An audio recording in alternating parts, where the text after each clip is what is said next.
নির্বাচন সংক্রান্ত আইন গণপ্রতিনিধিত্ব আদেশ আরপিও নিয়ে আপত্তি জানিয়ে তা সংশোধনে নির্বাচন কমিশনে চিঠি দেবে বিএনপি। জোটবদ্ধ হয়ে ভোট করলেও দলগুলোর আলাদা প্রতীকের বিধান মানবে না দল। শুক্রবার বিকেলে রাজধানীর গুলশানে নিজ বাসায় সাংবাদিকদের একথা জানান দলটির স্থায়ী কমিটির সদস্য সালাউদ্দিন আহমেদ।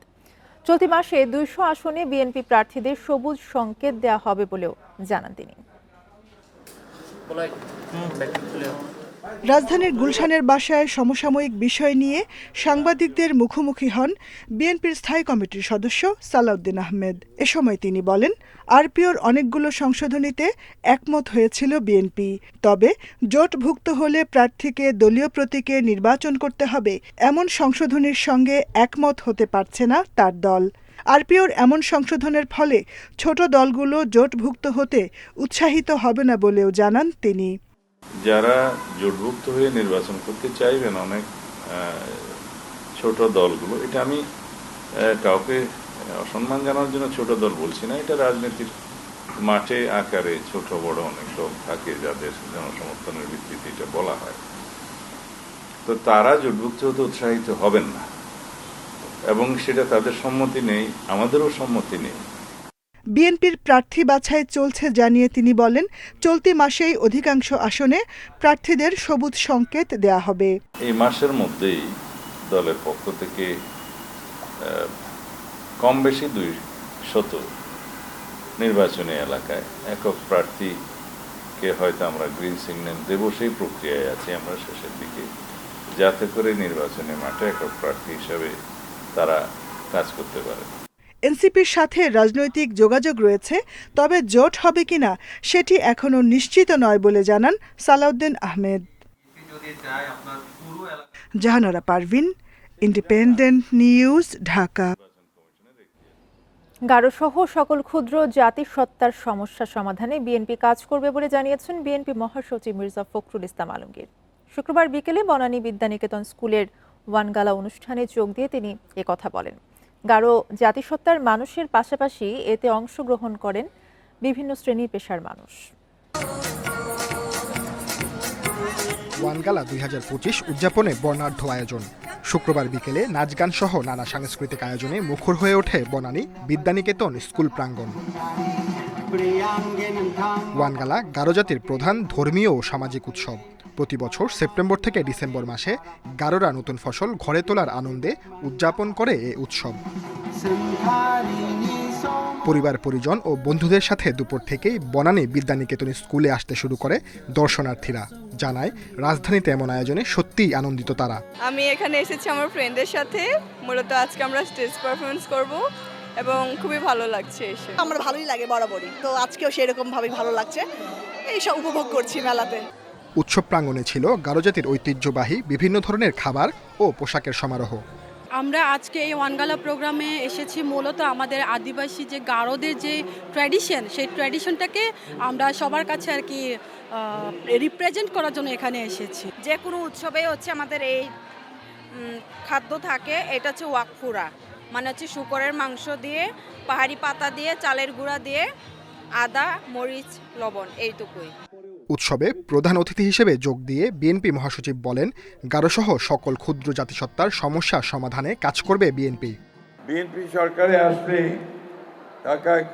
ঢাকা ক্ষুদ্র জাতিগোষ্ঠীর পৃথক সাংস্কৃতিক একাডেমি গঠন এবং সরকারিভাবে ওয়ানগালা পালনের উৎসব পালনের বিষয়ে সক্রিয়ভাবে বিবেচনা করা। বিএনপি ক্ষমতায় গেলে আগামী দিনগুলোতে ওয়ানগালা সরকারি উদ্যোগে পালনের কথাও জানান তিনি। Sajjad Hossain, independent news, Dhaka. কার্যক্রম নিষিদ্ধ আওয়ামী লীগের নির্বাচনে অংশ নেওয়া নিয়ে দেশি বিদেশি কোনো চাপ নেই বলে জানিয়েছেন প্রেস সচিব শফিকুল আলম। সকালে মাগুরায় নবগঙ্গা পার্ক এলাকায় জুলাই স্মৃতিস্তম্ভে এসব কথা বলেন তিনি। প্রেস সচিব বলেন, গুম ও হত্যার সঙ্গে জড়িত আওয়ামী লীগের জাতীয় নির্বাচনে অংশ নেওয়ার সুযোগ নেই। জুলাই সনদে কিছু রাজনৈতিক দল স্বাক্ষর না করার বিষয়ে বলেন অধিকাংশ দলই একমত। যারা স্বাক্ষর করেনি তাদের মধ্যে কেবল কিছু মত পার্থক্য রয়েছে। এছাড়া ফেব্রুয়ারি নির্বাচনে অংশ নিতে সব দল প্রস্তুত বলেও জানান তিনি। বলেন, এবার দেশের ইতিহাসে সবচেয়ে সুষ্ঠু নিরপেক্ষ নির্বাচন হবে।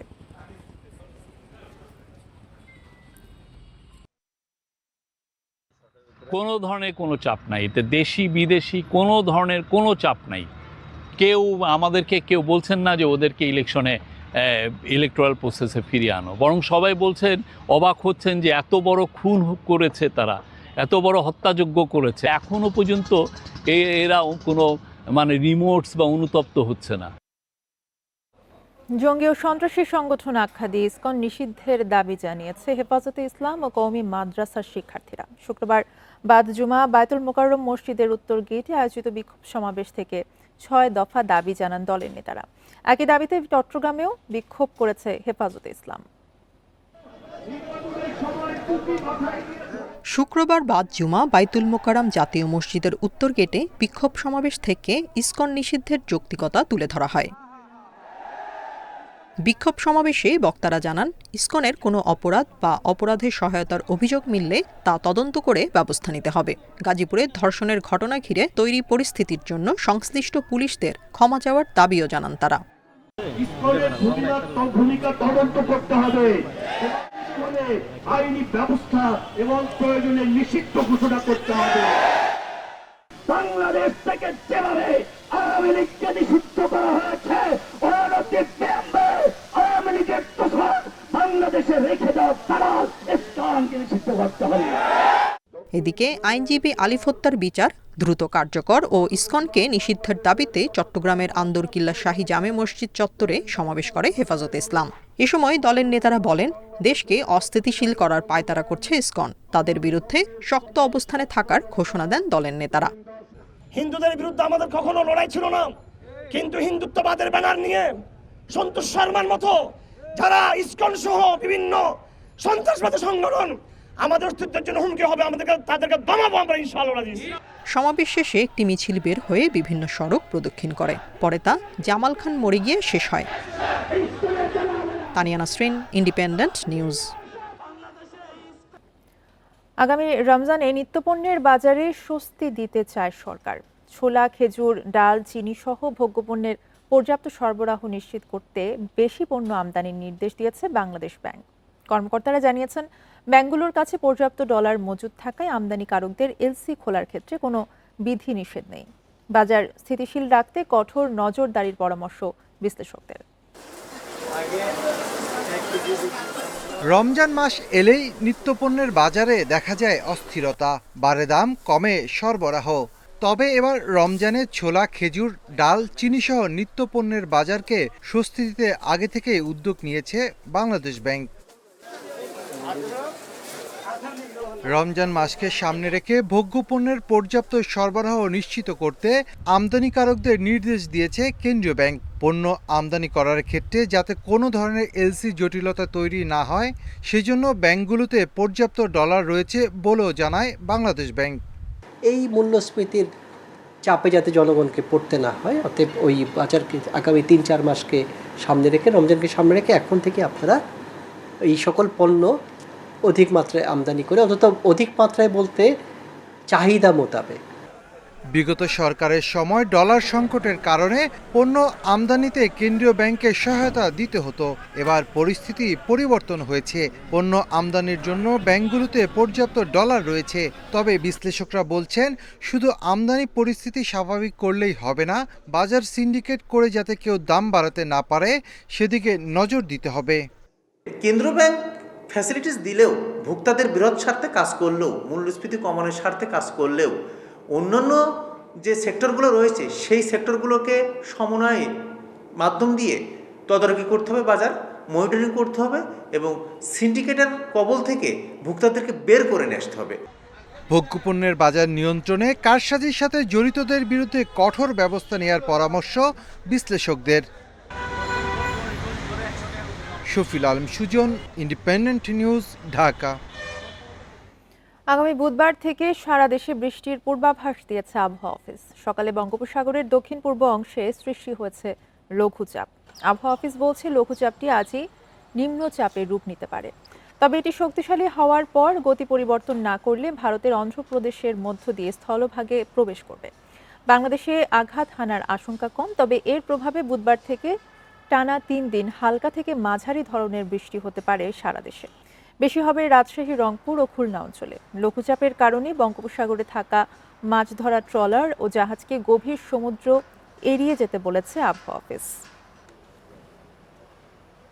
দক্ষিণ পূর্ব বঙ্গোপসাগরে একটি লঘুচাপ তৈরি হয়েছে, যেটা পরবর্তীতে আরও ঘনীভূত হতে পারে এবং এটা নিম্নচাপ বা ঘূর্ণিঝড়ের রূপ নেওয়ার সম্ভাবনা রয়েছে।